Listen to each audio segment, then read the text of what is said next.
Hey everyone, welcome back to Channel Talks. Today's topic is going to be another one of those controversial ones that we like to throw in, but it's very important, and we're going to discuss what business as usual is costing the channel and indeed why. Our own research, as well as that research that's backed by TSIA, Canalys, and even Forrester, is quite clear, as well as what we're seeing in terms of our own deep insights into our channel partners, and 30 years of experience in distribution. Three things are coming out. Manual and fragmented processes continue to create friction across the channel. Still, that's a thing.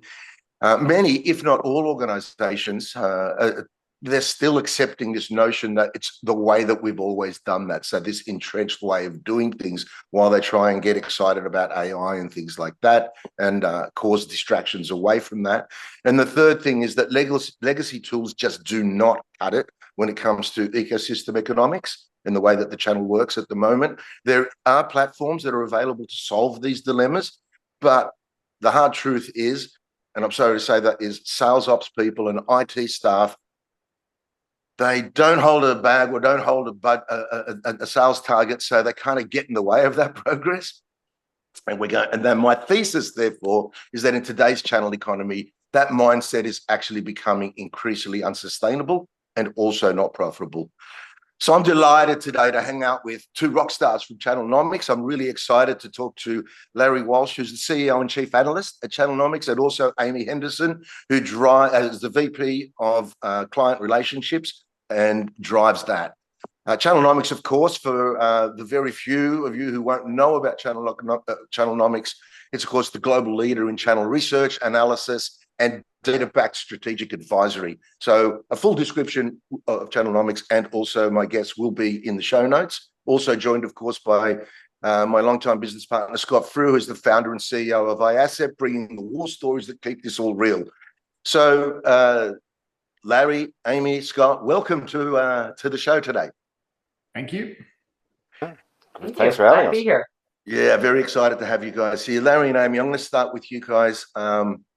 And I'll start by just drawing on your recent conversations and also your longer term conversations with vendors, distributors, and resellers, and indeed MSPs. They like to be separate these days. And ask what the real cost of business as usual is for the channel, and in particular, operational friction, and most important, how that's impacting partners and their relationship with the end customer. So over to you guys.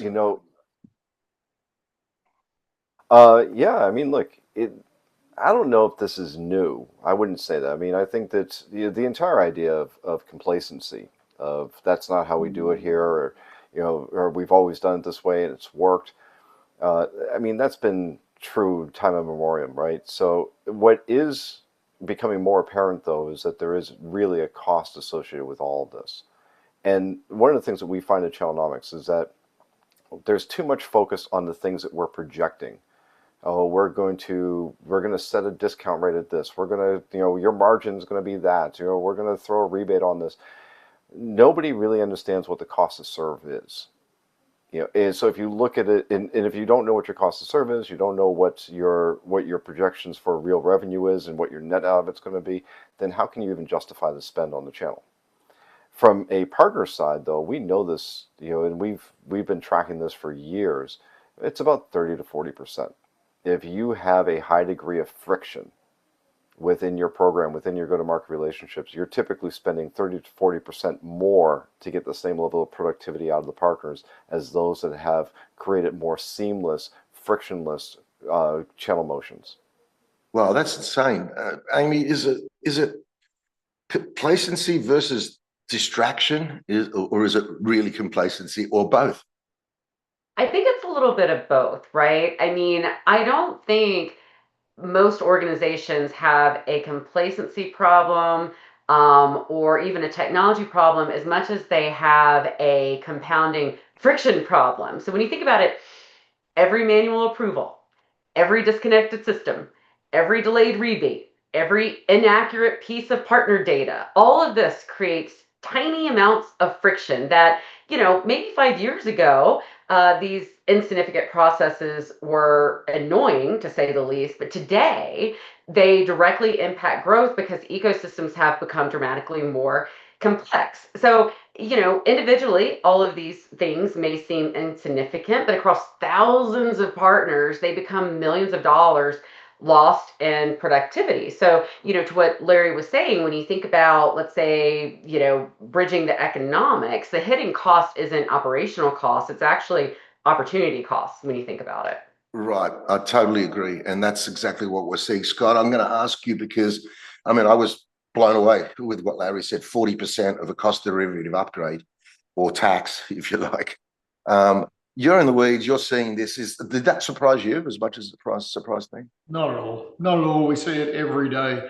If you look at vendor land, for instance, they're very much focused on whatever the technology that they're trying to deliver.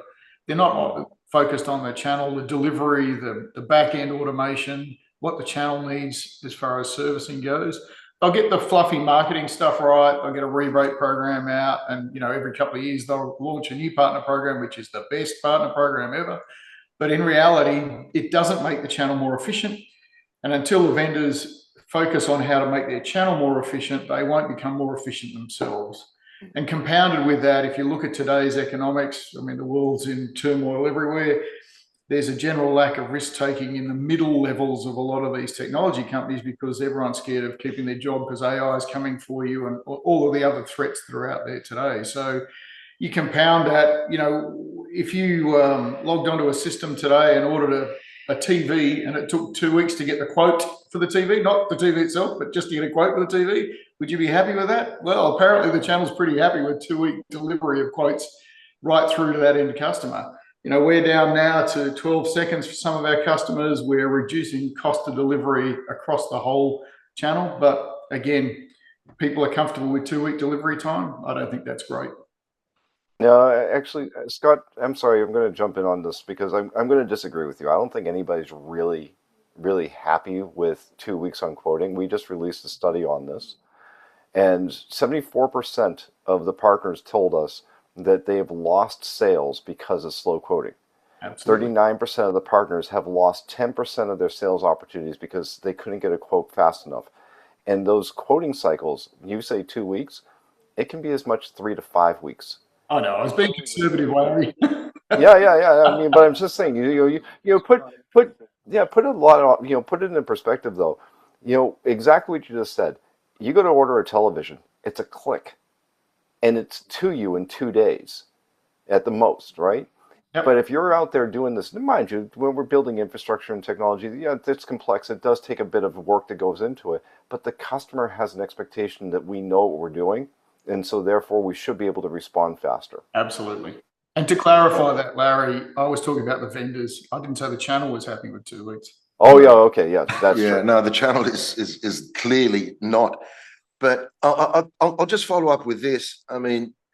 Those kinds of numbers that you're all talking about, that to me starts to talk to, a stakeholder governance issue. And is that being ignored, or are they just not measuring it?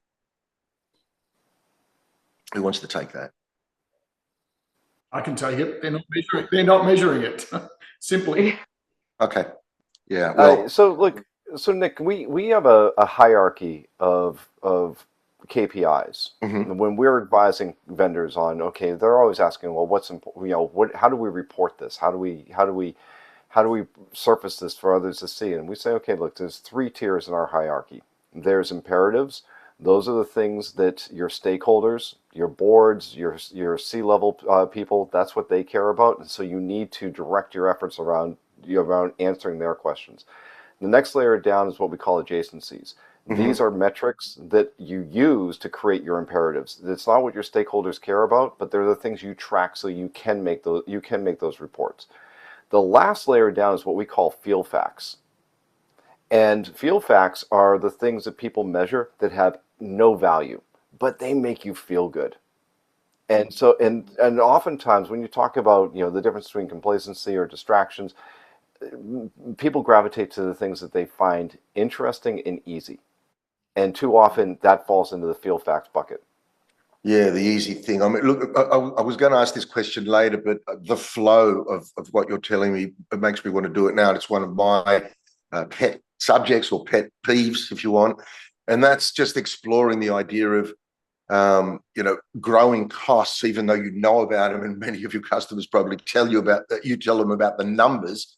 And that is the notion of trying to tweak what you've got or actually build systems internally, of which we know that it either never happens, or when it does, it doesn't have a roadmap because it doesn't have that ecosystem informing it on theirs, or worst case, the two people that were doing it leave. All right. And that just creates substantial cost. What are the economics there? What are you guys measuring from that point of view, the tweak existing or building your own because you want some form of competitive advantage, where a lot of these players think that they're beyond the market? Amy, you're shaking your head, and it sounds like you're busting to tell me something here. Yeah, I mean, I think that the build versus buy is really a great, internal executive discussion that a lot of organizations, aren't having as often as they need to, or they're not having it at in the right levels, because companies often underestimate the total cost of building channel technology. Larry, I'm sure, has more specific metrics on it, but you can think about, when you think about hidden costs, you're looking at how much it costs from a maintenance perspective, integration costs, security, compliance, upgrades, product management costs, user adoptions, technical debt. But the business cost, the biggest cost really, I think, that I mentioned earlier, is that opportunity cost. So, every month spent building infrastructure is a month not improving partner engagement. So, you need to make sure that they're balanced. Yeah. Scott and I have seen some of these so-called transformation projects that consume years, right? And they lose. There's massive revenue opportunity that's lost, and there's a lot of churn in that time, but also just that the costs they're incurring in the meantime while they're losing that revenue. Are these things, Larry, that you guys measure? Well, they are, and I think that there's a lot of what you're describing, though, is not just a lack of measure or a lack of paying attention. A lot of it is due to segmentation. Any large organization, it's not a criticism of them, it's just nature, in that you have large organizations that become increasingly siloed and disconnected. One of the things that we advise the channel leaders that we work with, the teams and the channel leaders we work with, is to build internal ecosystems. Work within your own organization to build alliances, because oftentimes what you're describing is like when these projects that stall, or they don't get off the ground, or they're using antiquated systems, it's not a lack of recognition, it's a lack of support. And they can't get the support they're looking for because the other teams that they have codependencies on just don't understand what it's in it for them. And look, every team, every leader, every line of business leader, every team, they're being driven by their own compensation, their own direction that they've been given. And if you're not truly aligned to that and showing them that this is how it's going to benefit you as much as it's going to benefit your channel program, you're not going to get the support you're looking for. You've really brought up an important topic for me, and I've used this internal ecosystems idea with many of our prospects, and they look at me like, what are you talking about, Nick? And then you've just mentioned it now, and you've explained it a lot more eloquently than I've been able to. Amy and Larry, what are your experiences with your consulting-based customers, around that when you talk to them about doing that? So look, I know Scott's job here is to bring the war stories, but I'm going to bring one of my own. So, go for it, Larry.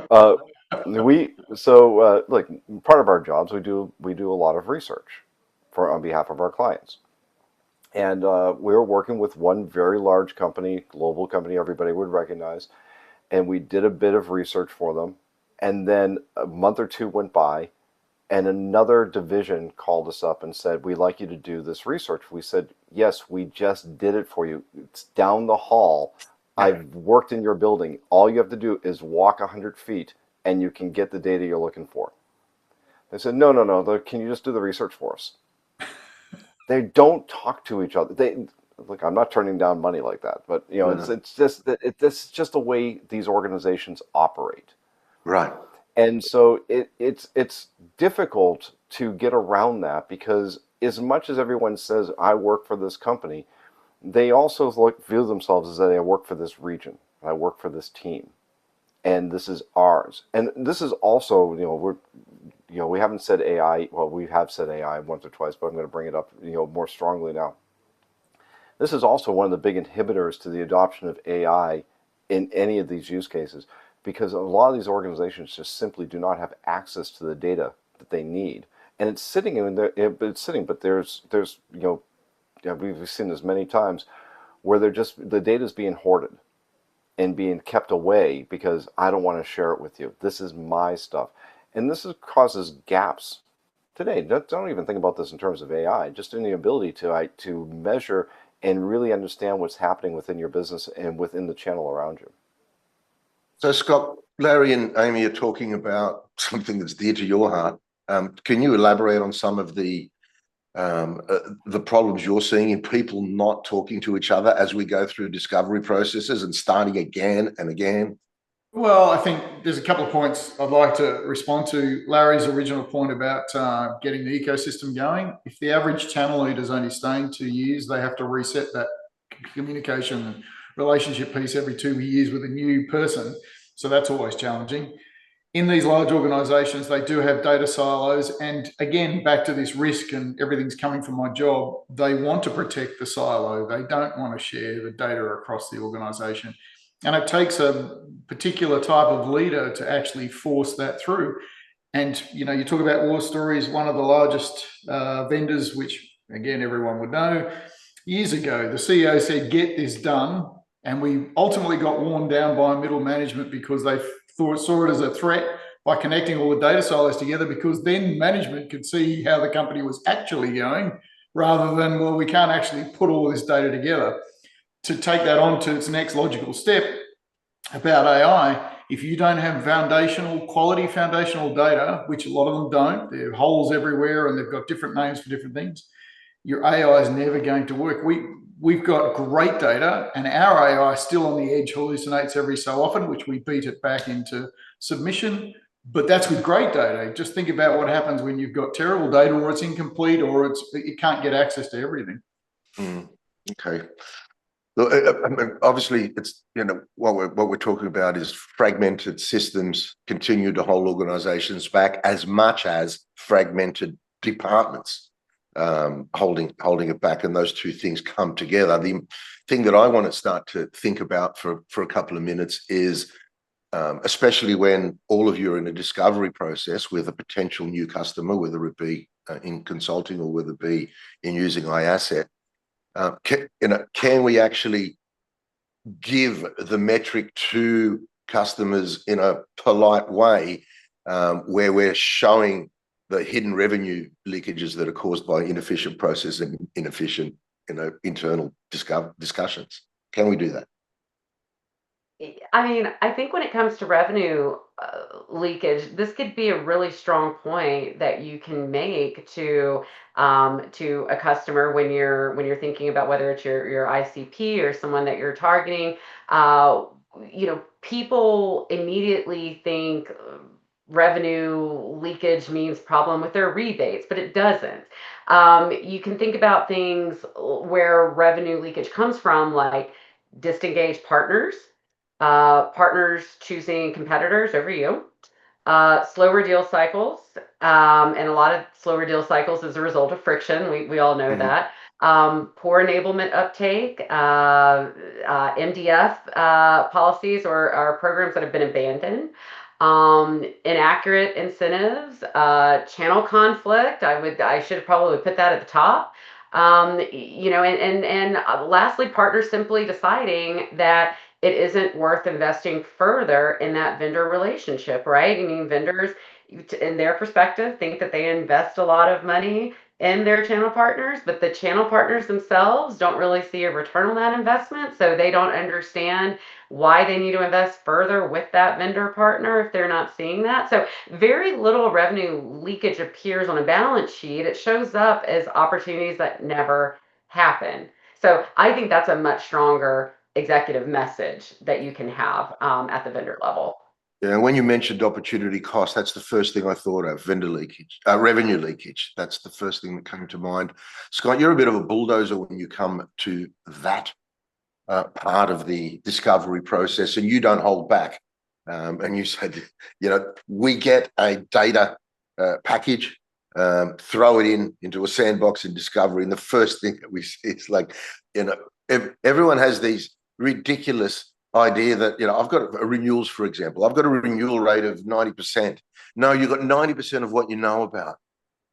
You don't have 90%. You got 40%. You got 40%. And the only thing you know about is what the vendors actually told you, not what your own data is telling you, because you don't even look at it. Yep. Well, I think the challenge is, if you look at there's hardware vendors today, and this has been running for a good few years now, that are running at a 60 to 64% renewal rate if you're picking renewals out of the life cycle piece. So the revenue leakage for me, in my mind, is 30 odd percent. Like, you'll never get 100% renewal rate, but let's say it's 30%. That 30% on top of the leakage that Amy's talking about, on top of what happened when things were called end of life and the channel just ignored them because they deleted it out of their systems and put the new kit in and then didn't go and tell the customer that it had changed, or the expand opportunity, or the fries, Coke and apple pie with every quote going out the door from any one of the players, the vendor, the distributor, or the partner. There is a massive amount of revenue being left on the table that no one's touching. And the only way to get that is not to throw more people at it. Yes, train channel, especially salespeople, make a better process, but you're trying to get to, our goal for our customers is 65% quote automation. So that's all life cycle events. So the 35% that is left is net new or exception management. But that's where you're trying to get to. And until you get to those sort of levels, this revenue leakage will continue. And it is material amounts of money that these people or organizations are missing. Yeah. Larry, can I get your opinion on a greater part of this, because I know that you look at it from some of the reports I've seen you put out. For me, the revenue leakage is not just the static. This is what I've lost in renewals and or subscriptions, and therefore this is what that really means is this is what I've lost in churn. All right, so that means someone else is playing with my customer. All right, but if you're not using your own data for renewals to get a 90+ renewal rate, you're also not doing your upsells, subscription upsells, and you're not doing any cross-selling, or what I call reference architectures, which actually gives you pieces of other pies that you've never seen. And that could be 10x the actual revenue leakage of the renewal. Tell me why I'm wrong. You're not wrong. I really wish I could tell you you're wrong. You're absolutely right. And look, I'll give you the magic number. The magic number is 70%. If your renewal rate is below 70%, then you're dead in the water. Yep. It's costing you 4 to 5x more to keep pace with those with a 90+% renewal rate. It's just simple math. Yep. And you're right. I think the danger in not actually paying closer attention to the instruments is that you lack the real insights into knowing how well or how poorly you're doing. There's also a danger, though, of paying too close attention to it and not focusing it on the things that really matter. And increasingly, what the customers care about is outcomes and experiences. Now, these are really, I was having a conversation just the other day about this, and somebody called those really fluffy words. And I said, "You're absolutely right." It's a part of the, we keep a dictionary of channel, and industry jargon and in experience and outcome. I said, please, somebody define outcome for me, define experience for me. The truth is that I can give you a real definition. The customers want to be delighted. The customers want to have systems that are easy to use, that produce a net positive outcome, meaning that it's helping them grow their businesses even more than saving them money, so that they can do things, they can go further, farther, faster. Yep. Simple as that. And the experience cycle, it's from first touch, when you have that first conversation with them on the sales cycle, to the renewal. And the customers are making their judgment calls on whether or not to renew based on the totality of that experience cycle.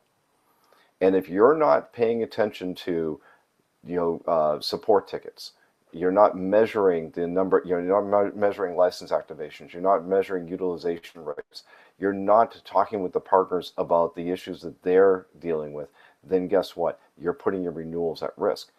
And this is where I would say is that, are you never going to get to 100% renewals? On an account level basis, no, you're not. There's always going to be some level of attrition. But is the goal to get those the accounts that are renewing to renew at 100% or better? Absolutely. Absolutely. And that's what it takes. You have to be fully engaged. This is a contact sport more than ever. That makes a lot of sense to me, because while you were talking, Scott, I want to ask you very quickly, in practice, what you're seeing leading organizations do to reduce that friction and improve that and deliver the outcome of delighting a customer. What first comes to mind to you with some of our customers? Visibility. So if you look at our top customer at a 93 point whatever percent closure rate on renewals, that's not including expand and extend. We talked about silos within a vendor organization. There are also silos that exist in the distributor organization and silos for the larger resellers or partners. So how do you get the visibility between all three to make sure that the customer experience is right? So the vendors go, we need CS people, but actually if you're delivering CS through a channel, the reseller needs CS people, you need PX or distributor experience people, whatever it is further up the chain. So you need to be able to see that the reseller is doing their job for the adoption piece, which Larry is sort of referring to, the customer success piece, before you hit the renewal cycle. If you haven't gone through a whole lot of process of reselling during that year or 3 years, whatever the contract is, as I say, every single sale, I tried to tell my son this, every single sale he makes is churn. There is no net new. There's absolutely no net new. You're knocking someone else out of a picture to get that deal done. So visibility is the biggest thing.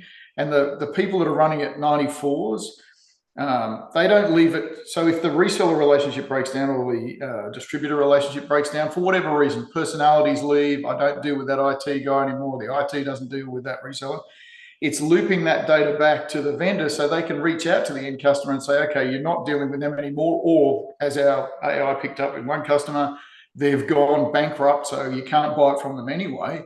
We'll re-steer you over to another partner, which means you can close out that last piece of the pie, not trying to cause channel conflict. You're always throwing it back to your original channel partner, but if that has fallen apart, at least you can get to them and bring them back into the fold before it all falls apart and you're in a churn situation. Yes. So you're saying this is all doable, and Amy, I want to ask you from your experience, because you're spending time delighting customers and working on that part of it, with the customer experience.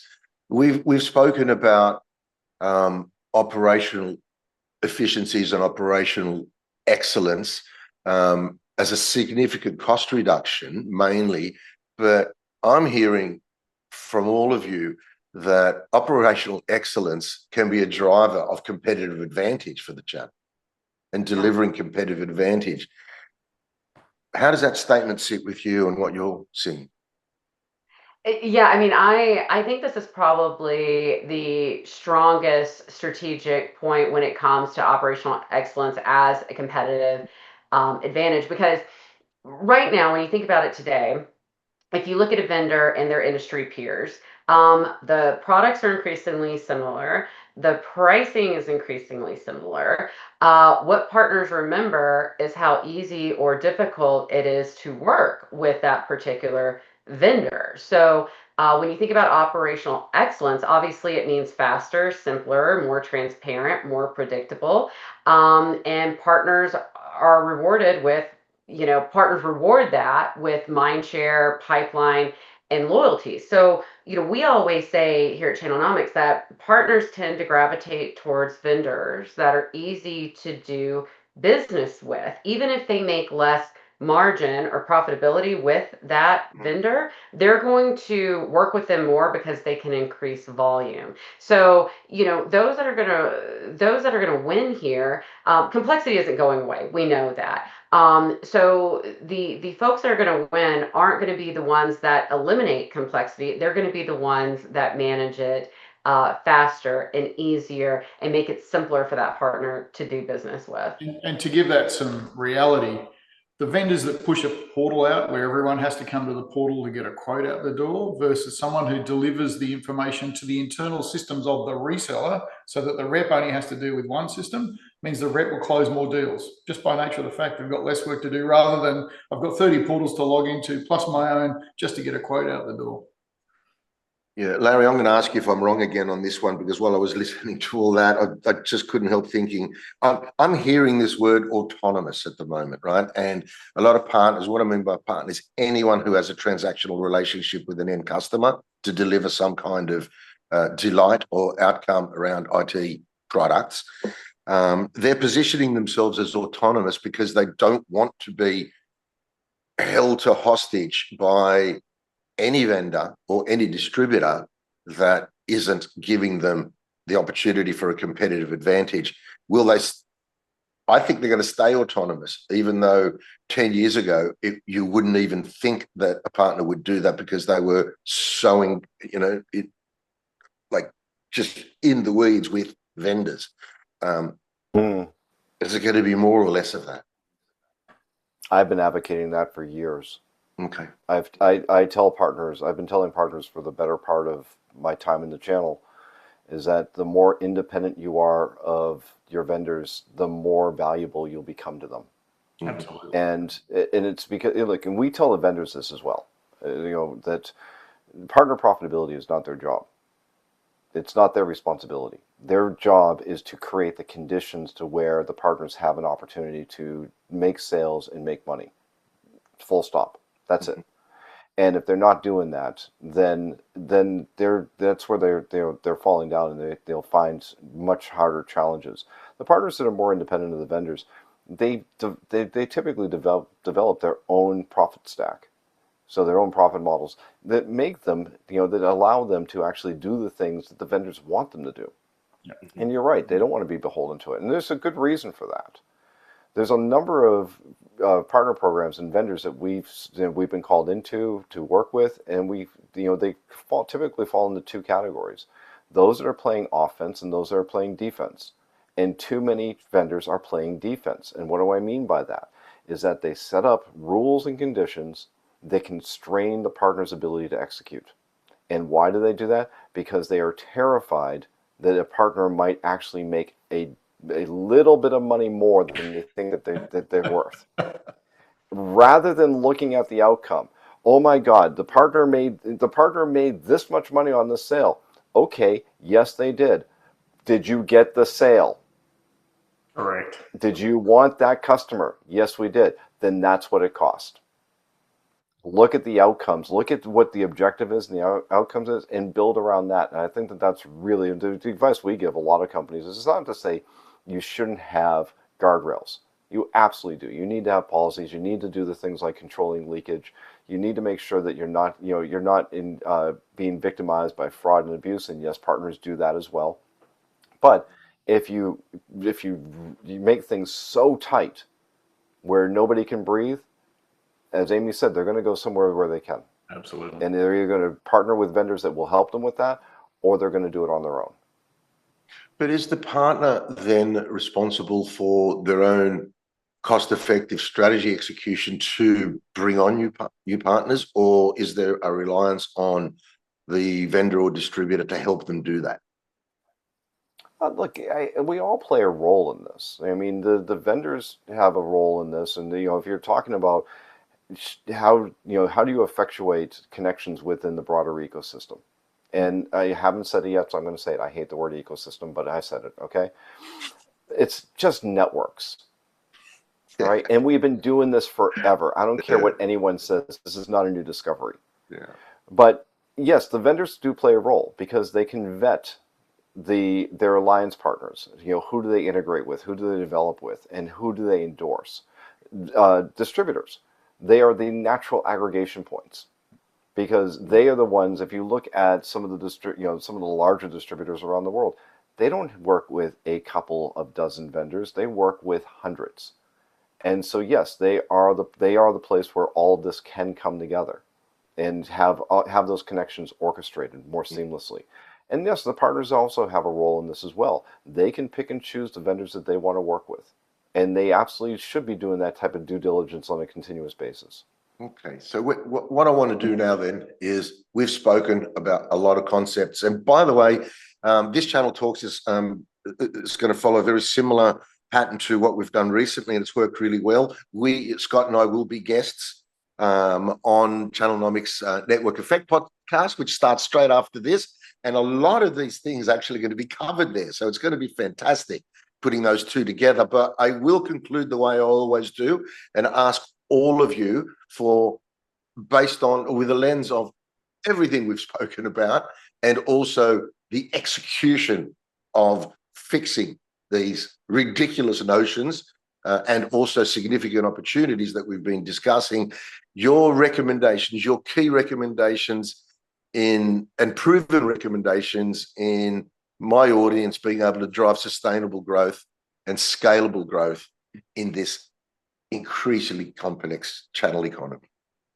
So I would say, when you think about scalable growth, right? I would think about 5 executive recommendations that vendors need to think about.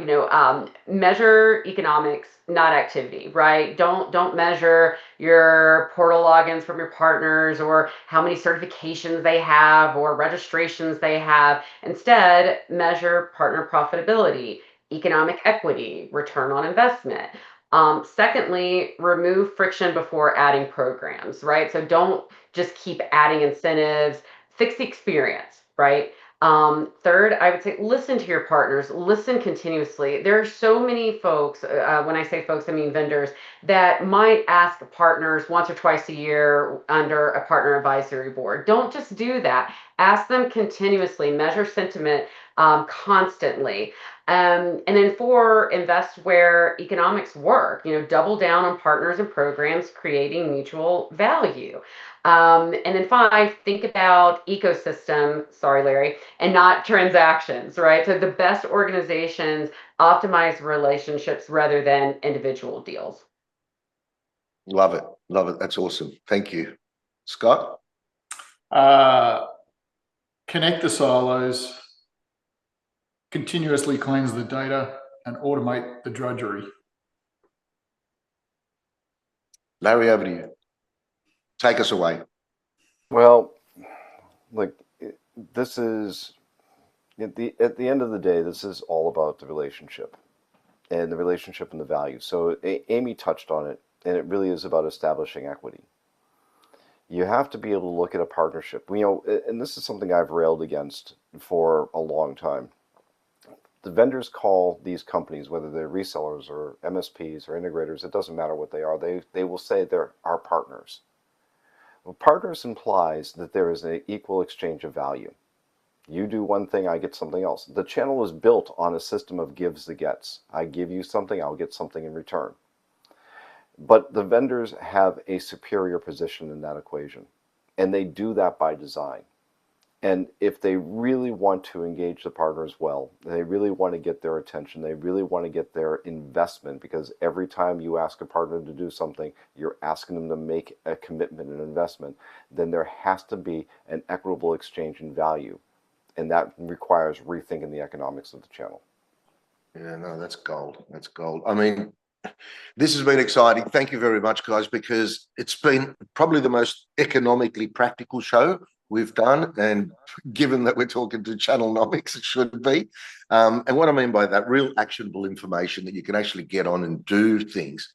My key takeaway on this is the idea of, I know we said internal ecosystems. I mean, Larry, Scott and I have built and exited 3 major distributors over our lifetime, and I hate the word distribution. But if I don't say distribution, they wouldn't know what the hell we do. And so I have to stick with ecosystems until someone comes up with a much better way of saying networking, or just stay with networking. But it's like customer support. customer success. Was it ever not about customer success?